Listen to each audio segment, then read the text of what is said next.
बतीस बेश आयोजन कराई एटा तृतीय वर्ष पदार्पण करछि। ए वर्ष आम भिन्नता आनीचु 2 वर्ष धरी आम माटी मूर्ति तैयारी करूँ किंतु वर्तमान पई आम ए वर्ष पुरी समस्त विग्रह आणुचु जोटा कि दारू रे तैयारी एवं बारबाटिया को गोटे जो जनवरी 23 पाखरु फेब्रुआरी 2 तारिख पर्यंत आमर नेताजी जयंती ठू सरस्वती पूजा पर्यंत ए बारबाटिया गोटे द्वितीय श्रीक्षेत्र पलटि जीव जोटा कि पुरी जो ब्राह्मण मैंने आसछन्ति संपूर्ण पुरीर नीतिक्रांति अनुसार आमर ये जगन्नाथंकर 32 बेश कार्यक्रम तृतीय थर पर आयोजन करा जायछि। यार संपूर्ण प्रस्तुति सरी जाइछि। आज शेष पर्यायर तोरण सहित मीना बजार एवं प्रतिदिन आमर प्रवचन कार्यक्रम संध्यारे रखाई। पंडित जीतू दास, पंडित दीतिकृष्ण, पंडित शरणाबिंद एवं पंडित मनोज प्रधान से माने आमर प्रवचक हिसाब से आसुचंती भक्त मानक से प्रवचन बाणी शुणेबे। ता सहित आमर जो श्रीकृष्ण एवं अर्जुन मध्य जो गीतार सारांश पाई गीतार गोटे ऑडियो कार्यक्रम रखाई। प्रति समय से ऑडियो कार्यक्रम आमर चालू रहिबो। तेणु समस्त भक्त मानक आमर विनम्र निवेदन से माने आमर ये कार्यक्रम को सफल करने से माने प्रत्यह संध्यार एठिकी आसंतु। आपण मानक जरिया मु समस्त को आमंत्रण जनाऊँ।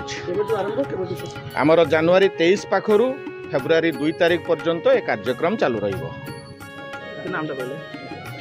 मो ना अजय कुमार पाग।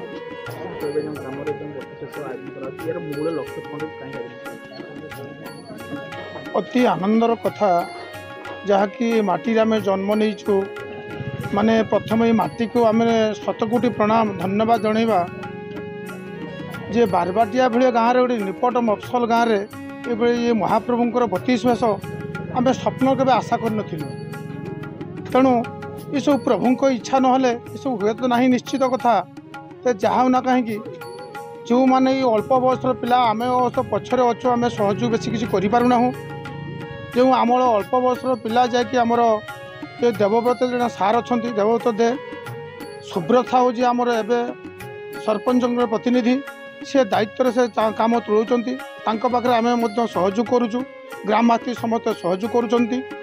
तेणु ये अनुष्ठान जी जो 2 वर्ष धरी माटी कादुरे आम तैयारी करूँ ते प्रभुंकर एमती इच्छा आसला ए वर्ष संपूर्ण दारू तैयारी पुरी जो ब्राह्मण सब आसी पुरीर जो भाया रीतिकांति नीति नियम जो कम सब महाप्रभुंकर होची एठी हम तेणु यह पुरी श्रीक्षेत्र कहले अत्युक्ति हेब नहीं।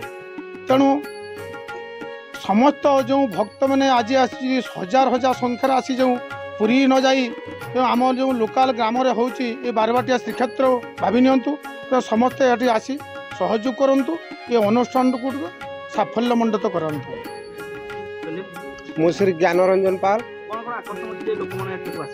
एठी आमर आकर्षण रही मीना बजार रही एवं लाइटर व्यवस्था तोरण रही एवं विशेषकर ये विशेषत्व ए वर्ष 3 वर्ष लगातार चलती श्री जगन्नाथ महाप्रभुंर 32 बेश प्रथम वर्ष जो ढंग से द्वितीय वर्ष को परिवर्तन होता।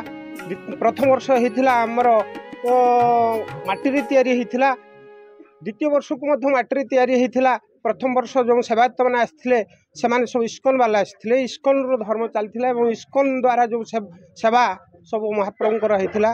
द्वितीय वर्ष को ब्राह्मण व्यवस्था कराई 32 ब्राह्मण सहित एवं अन्यान्य ये सेवायत मैंने रही तापर ए वर्ष पुणी निरा ढंग से ए वर्ष होती महाप्रभु आसी पुरी आसी दारू ब्रह्म से दारू रे तैयारी निम काठ रे तैयारी दारू आसछन्ति। एटी किछि माटी नाही, माटीर व्यवस्था नाही, यार नीतिक्रांति करिवा पई आसछन्ति पुरीरु ब्राह्मण माने एवं निरा ढंग रे एठी रहिबो से पुरीर जो सेवायत माने आसछन्ति समाने तांकर जे पुरी जो भलिया चलीथिला पुरी जो भलिया चलीछि ए पर्यंत जगन्नाथ बसवाठू ए पर्यंत जो भाया नीतिक्रांति एठी मध्य 12 दिन चलिबो आमर से नीतिक्रांति से किसी त्रुटि हेब नाही।